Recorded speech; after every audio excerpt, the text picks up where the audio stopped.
ओम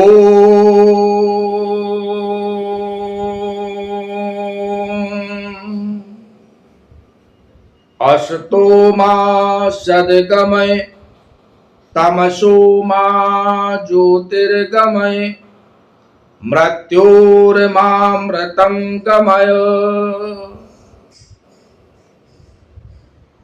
गुरु ब्रह्मा गुरु विष्णु गुरुर्देवो महेश्वरा गुरु साक्षात् परब्रह्म तस्मै श्री गुरुवे नमः।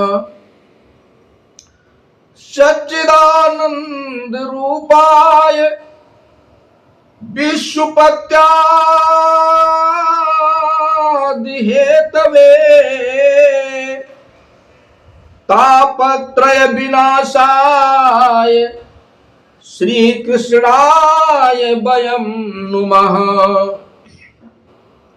वसुदेव सुतं देवं कंस चारूणमर्दनं देवकी परमानंदं कृष्णं वंदे जगद्गुरुम्।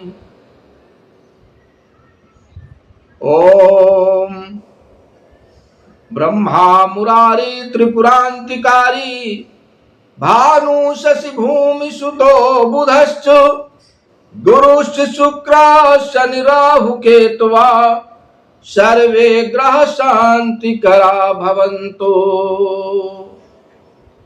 ओम शांति शांति शांति। बोलो वृंदावन बिहारी लाल की जय।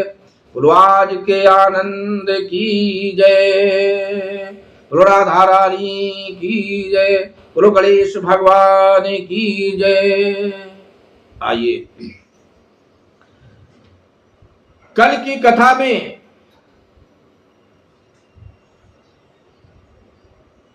महाराज गोकर्ण के द्वारा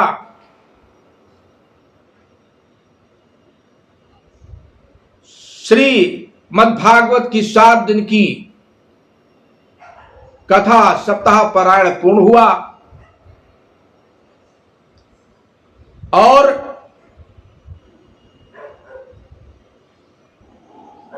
बांस की 7वीं गांठ जब चटक गई, विस्फोटित हो गई, तो उसमें से उसका जो भाई धुंधकारी था वो देवतुल्य होकर के निकला, प्रेत से देवतुल्य हुआ। सभा मंडल में जितने श्रोता एकत्र थे सबने धुंधकारी के दर्शन किए। गोकर्ण के द्वारा जो ये मुक्ति का, प्रेत योनि से निकालने का श्रीमद् भागवत कथा श्रवण का जो उद्योग था वो लोगों ने प्रत्यक्ष देखा, सफल होते हुए देखा। और इतना देख ही रहे थे, वैसे आकाश मंडल से भगवान के सेवकों के द्वारा एक विमान आ पहुंचा। जैसे विमान उस कथा मंडल में अवतरित हुआ, उतरा, सज्जनों वैसे आकाश मंडल से पुष्पों की वर्षा होने लगी, शंख ध्वनि होने लगी। सारे देवता उस कथा मंडल पर पुष्पों की वर्षा करने लगे। सज्जनों, भगवान के सेवकों ने धुंधकारी से कहा कि आप विमान पर आरूढ़ हो जाइए, हम आपको भगवान के धाम में लेकर के चलेंगे।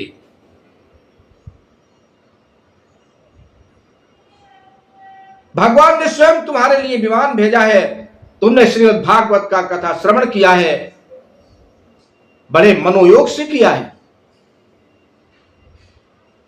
मन का जुड़ाव हर चीज में बहुत जरूरी है, चाहे श्रवण में हो, चाहे भगवान की भक्ति में हो, वैराग्य में हो, योग में हो, हर जगह मन ही बाधक बनता है। और अगर मन को संभाल लिया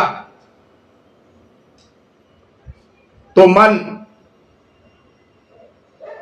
बहुत कुछ प्रदान कर देता है। आज धुंधकारी ने अपने मनोयोग से बैठ करके 7 दिन कथा श्रवण की थी, जिसके कारण उसके लिए विमान आया। विमान पर बैठ करके धुंधकारी चला गया। अब तो कथा मंडल में जो श्रोता थे वो बड़े विस्मित हुए,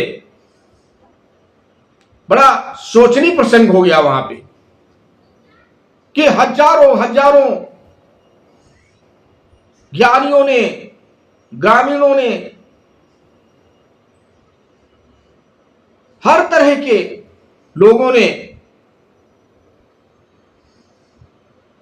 गोकर्ण जी के द्वारा श्रीमद् भागवत का कथा श्रवण किया था, पर भगवान के धाम में अकेला धुंधकारी गया। सभी एकत्र होकर के गोकर्ण जी के पास खड़े हो गए कि महाराज हमारी शंका दूर करिए। कहा सर्वेषां पश्यताम भेजे विमानम। क्या कहा? सर्वेषां पश्यताम भेजे विमानम धुंधली सुता। और विमाने वैश्रवान वीक्षे गोकर्णो वाक्यम अब्रवीतो। कहा सब लोगों के सामने ही धुंधकारी उस विमान पर चढ़कर गया है। तब उस विमान पर आए हुए पार्षदों को देखकर उनसे गोकर्ण ने यह बात कही जब वो धुंधकारी विमान पर चढ़ा। क्या बात कही? गोकर्ण जी ने कहा अत्रैव बहिवा सन्ति। भगवान के प्रिय पार्षदों, गोकर्ण जी कहते हैं हे प्रभु, आप सब जो पार्षद भगवान के द्वारा भेजे हुए हैं, विमान के साथ आए हुए हो, मैं आपसे कहना चाहता हूं, हे पार्षदों, अत्रैव बहिवा सन्ति। यहां पर बहुत से लोग श्रोतागण हैं। और कैसे श्रोतागण यहां कथा सुन रहे थे? मम निर्मला है, निर्मल मन करके बहुत से श्रोतागण सिर्फ भागवत कथा का श्रवण कर रहे हैं।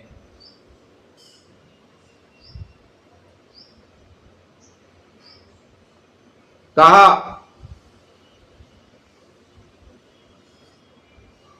पार्षदों, आपने आनीतान विमानानि नातेषाम युगपत् कुतः। क्या आप सबके लिए एक एक विमान लेकर के नहीं आए? कथा तो बहुतों ने सुनी है। ये शंका लोगों ने प्रस्तुत की और गोकर्ण ने पार्षदों से पूछा आप क्यों नहीं लाए विमान?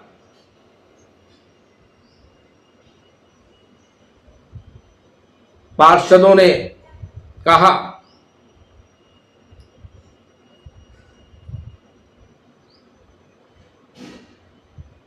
कि महाराज, हमको जो आदेश मिला है मैंने उसके मुताबिक काम किया है। गोकर्ण कहते हैं ये सही बात है।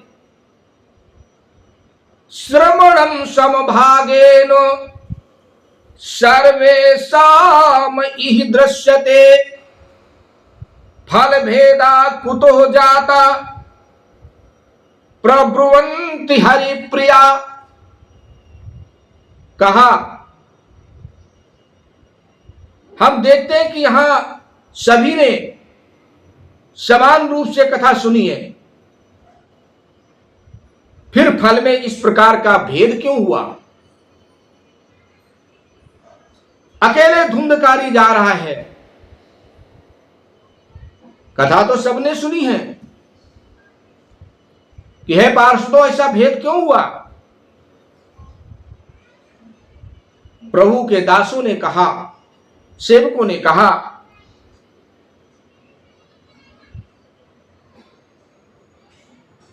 क्या कहा?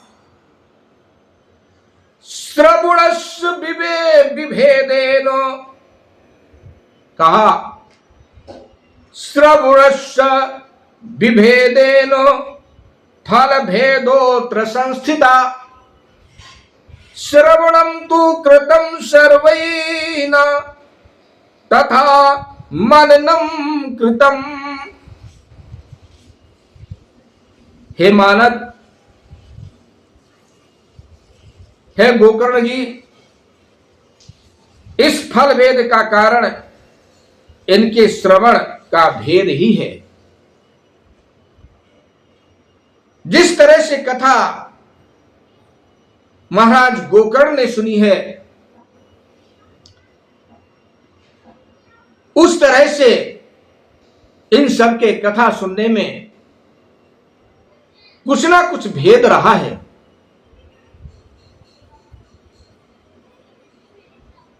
जिस कारण से ये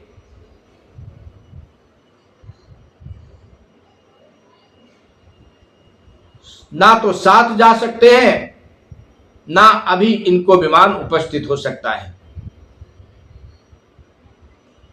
सज्जनों, महाराज गोकर्ण ने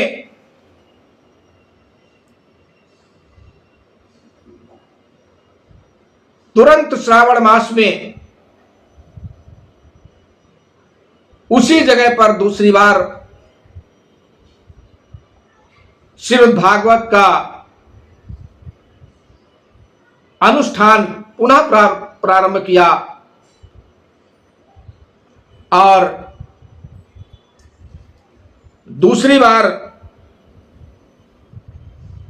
सभी ने बहुत मनोयोग से भगवान की कथा को सुना।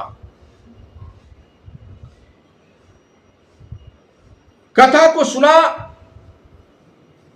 और कहा जाता है जब कथा वहां पर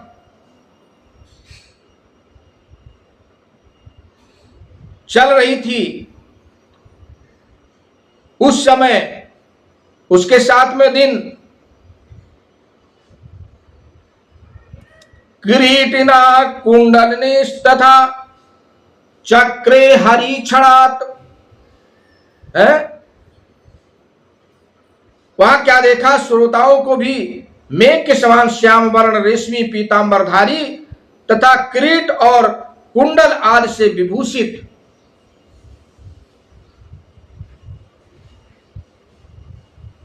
कर दिया। उस गांव के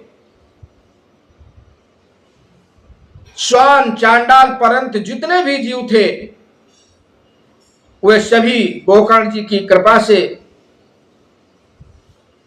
कथा सुन रहे थे। हुआ क्या, उनके लिए भी 7वें दिन एक विमान आया और वो विमान भगवान कृष्ण स्वयं अपने भक्तों के साथ लेकर के आए और वो विमान उसी भूखंड पर नीचे उतरा और उस समय लोगों ने वहां एक दृश्य देखा कि जब विमान लोगों के लिए आया तो फिर से आकाश मंडल में दूसरों ने, देवताओं ने शंख ध्वनि की, दिव्य पुष्पों की वर्षा की, भगवान की जय जयकार की, प्रभु के गुणगान किए, गुणानुवाद किया और उस पांडाल के अंदर ज्ञान वैराग्य के साथ स्वयं भक्ति प्रस्तुत हुई। भगवान ने अपने 5 जन्य का घोष किया। उस समय भक्ति ने झूम करके नृत्य किया है। ज्ञान वैराग्य जो वृंदावन में वृद्ध पड़े हुए थे, आज भक्ति के साथ उस पांडाल के अंतर्गत जहां भगवान स्वयं विराजे हैं, विमान के साथ अपने भक्तों के साथ उन कथा श्रोताओं को लेने के लिए वहां पर ज्ञान वैराग्य युवा होकर के भक्ति के साथ नृत्य कर रहे हैं। यह बड़ा विहंगम दृश्य था। होता क्या है, भगवान ने गोकर्ण से कहा कि आप अपने श्रोताओं के साथ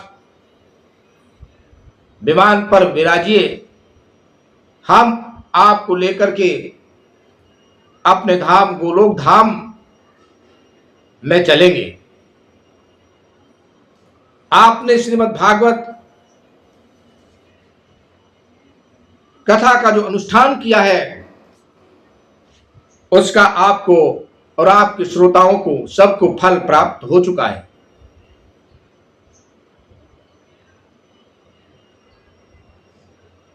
और कहा गया है कि विमाने स्थापितास्तेपि गोकर्ण कृपया तदा प्रेषिता हरिलोके ते यत्र गच्छन्ति योगेन। विमाने स्थापितास्तेपि गोकर्ण कृपया तदा प्रेषिता हरिलोके ते यत्र गच्छन्ति योगिना। कहा उस विमान पर गोकर्ण को बिठाया। गोकर्णेन सा गोपालो गोलोकम गोपवल्लभम कथा श्रवणतः प्रीतो निरयेउ भक्तवत्सला। सबको बिठाया,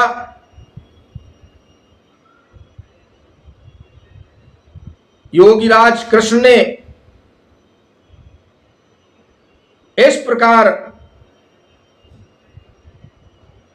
बैठा करके भगवान वत्सल श्री कृष्ण, भगवान भक्त वत्सल श्री कृष्ण कथा श्रवण से प्रसन्न होकर गोकर्ण जी को साथ ले अपने ग्वाल वालों के साथ गोलोक धाम को चले गए। गोलोक धाम को सभी श्रोताओं को लेकर के चले गए। कथा का बड़ा विशेष महत्व है। कहा जाता है एक बार गोकर्ण जी ने जो कथा की है वो विमान गया है, सबको बैठा करके साकेत धाम पहुंचा और एक बार भगवान श्री राम अयोध्या में अपने भक्त वत्सलों को बैठा करके साकेत धाम तक लेकर के गए। भागवत में कहा गया, अयोध्या वासिना पूर्वम यथा रामेण संगता तथा कृष्णेन ते नीता गोलोकम योग दुर्लभम। पूर्व काल में जैसा भी हमने बताया, अयोध्यावासी भगवान श्री राम के साथ साकेत धाम लोग सिधारे थे, उसी प्रकार भगवान श्री कृष्ण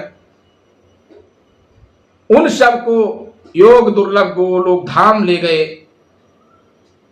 कौन सा है गोलोक धाम? जिस लोक में सूर्य चंद्रमा और सिद्धों की भी कभी गति नहीं हो सकती, उसमें वे श्रीमद् भागवत श्रवण करने से चले गए। जिसमें देवताओं की गति नहीं होती, आज भागवत श्रवण करने से वो उस धाम में चले गए जहां देवता भी नहीं पहुंच सकते। तो इस तरह धुंधकारी का उद्धार हुआ,